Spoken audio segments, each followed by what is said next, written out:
Well, good evening and welcome to Tucker Carlson Tonight. It has been a busy week in Washington, not that any others are not busy these days. In the Senate, Republicans are making one last effort to pass a genuine repeal to Obamacare.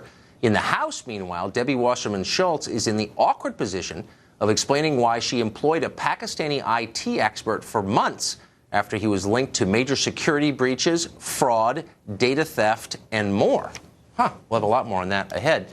And then the White House. There's turmoil still over the fate of the Attorney General, Jeff Sessions. One man at the heart of everything is the Vice President, Mike Pence. We sat down with him at the White House today where he spoke about the repeal of Obamacare, Russia conspiracies, and the drama between the president and his Attorney General. Here's part of the conversation.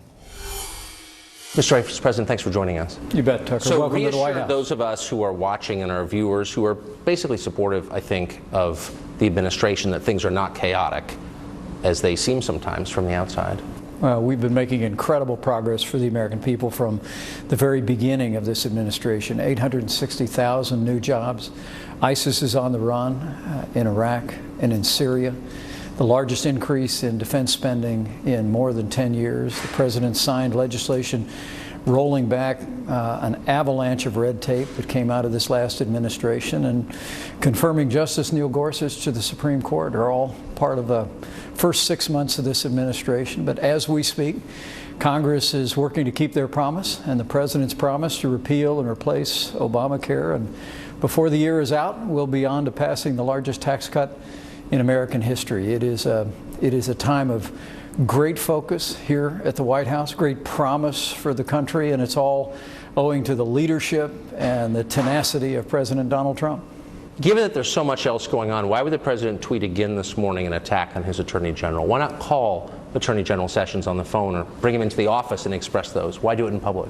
Well, look, I think the president's been very candid that he was disappointed with the Attorney General's decision to recuse himself and to not know about his intention to do so before he was confirmed as the Attorney General of the United States. But I have to tell you, Tucker, you've been around Washington for a long time. I know the Washington way is to talk behind people's backs, but that's not President Donald Trump's approach. One of the great things about this president is you always know where you stand. And I think what the American people like about this president is he speaks candidly, he speaks openly. He's expressed his disappointment, but that doesn't mean that we don't recognize the good work the Justice Department has been doing under the Attorney General's leadership, taking on MS-13 gangs, removing them from the streets, confronting sanctuary cities, rolling back that policy across the country. I think it's the public expression of it that rattles people, the idea that you would attack someone who works for you on Twitter. And I wonder if you worry personally, if the president was displeased with you, that he might tweet about you that way. Does that ever occur to you? Well, I think one of the president's virtues is his candor. I think the reason why you saw 15,000 people in Youngstown, Ohio last night cheering this president on, the reason why you saw Boy Scouts and their families from all across America cheering the president on in that vast throng in West Virginia earlier this week is because people know we have a president who says what he means and means what he says. There's no attempt to hide his feelings, and his expressed disappointment here is very sincere. And he said, we'll see what happens in the future, but at least the American people know, and every member of the cabinet can know that you'll always know where you stand with President Trump. So the White House press secretary has said the White House supports Russia sanctions. Do those sanctions help the United States in a material way that voters can understand, do you think? Well, this administration has supported the renewal of sanctions with regard to Russian aggression in Ukraine, and we'll continue to work with the Congress on additional sanctions. But does it help America to impose these sanctions on Russia and North Korea and Iran? Well, I think that's a question for the President of the United States and our State Department to determine. Look, President Trump's made it very clear, Tucker, that he believes if we could get along better with other countries around the world, including Russia, that'd be a good thing. If we can find common cause with competitors and even potential adversaries around the world, that would be a positive. But the legislation that's moving through the Congress now, we'll let the Congress continue to work its will and evaluate that. But this president stands for advancing America's interests around the world, engaging countries around the world. But we've supported sanctions in the past, and we'll give every consideration to this bill when it comes to the President's desk.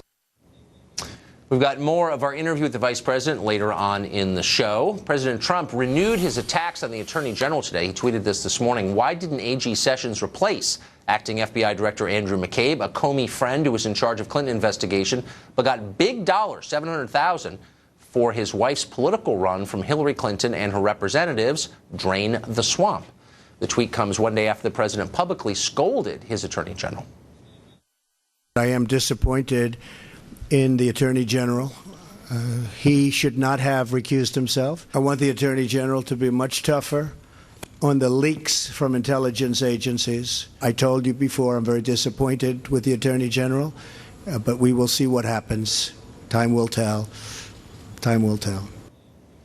Corey Lewandowski was Donald Trump's campaign manager during the 2016 Republican primaries. He was on the plane yesterday when the president went to speak in Ohio. And he joins us tonight. Corey, thanks a lot for coming on. Great to be here. So the president's disappointed that the Attorney General recused himself. Got it. What's the point of continuing to say that? Well, I think what he's trying to tell the American people is the reason Jeff Sessions shouldn't have recused himself for all other things is he was part of the campaign. He saw there was no Russia involvement, there was no collusion, there was no coordination, so he really had no reason to recuse himself whatsoever.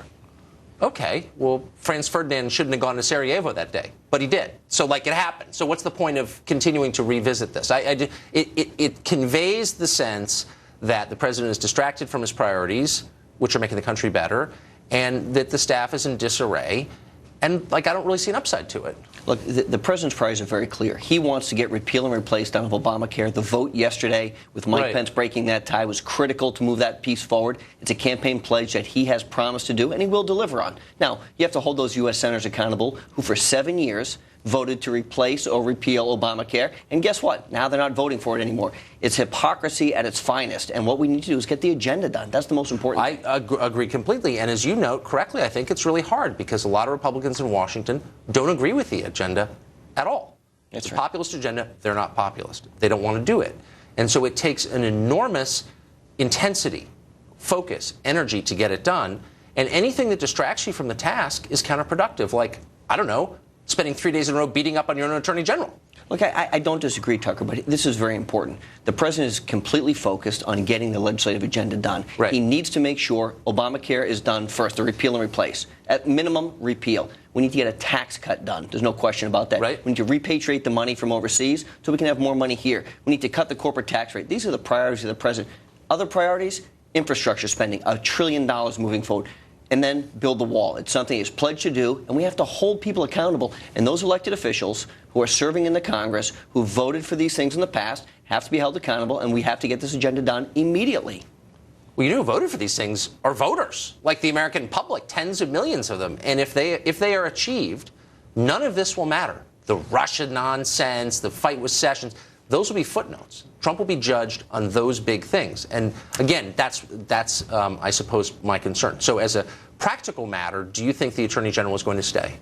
Look, I think that's a question that only the president can give a definitive answer on. But I do think at the end of the day, the president and the Attorney General are going to have a good working relationship moving forward. Jeff Sessions has done some great work as it relates to MS-13 gangs, as it relates to the border crossing and the reduction of individuals coming across the border illegally. These are the priorities of the president. He's pledged that he's going to eradicate MS-13. We're going to stop the illegal border crossings. This is what Jeff is doing as the Attorney General. He's doing a good job on that. He needs to continue to focus on that and continue to move the conservative agenda from the Attorney General's perspective.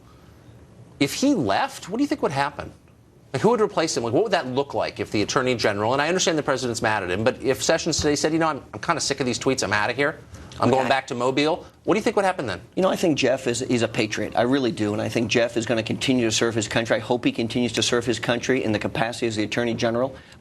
Look, obviously, there are a number of potentially capable individuals who could serve in that capacity. But that being said, Jeff is the right man for the job right now, and I think he's going to stay in that job. I don't have any inside knowledge of it, but I think Jeff Sessions is going to continue to serve as the Attorney General for as long as the president wants him to be the Attorney General. I think you do have inside knowledge, and I think that's a sign that he will probably stay, and I think that's probably good because it's hard to see kind of what would happen next. Quickly on health care, what's your best guess? it has to get done. And this is where the president, who's a great closer, a great deal maker, is going to get those people to get, at minimum, the repeal done. If we get the repeal done, very important. If not, Obamacare implodes on itself, and the American people are devastated. Corey Lewandowski, thanks a lot for that. Thank you. Good to see you. President Trump surprised everyone this morning by announcing the military will no longer fund soldiers' gender transition surgery. After the break, we'll talk to a Democratic congressman and ask how those surgeries help America win wars. Plus, Debbie Wasserman Schultz spent months defending one of her aides. Now he's been arrested while trying to flee back to Pakistan. It's a big story you're not going to see on a lot of other channels. Mark Stein joins us in a minute to discuss what exactly happened.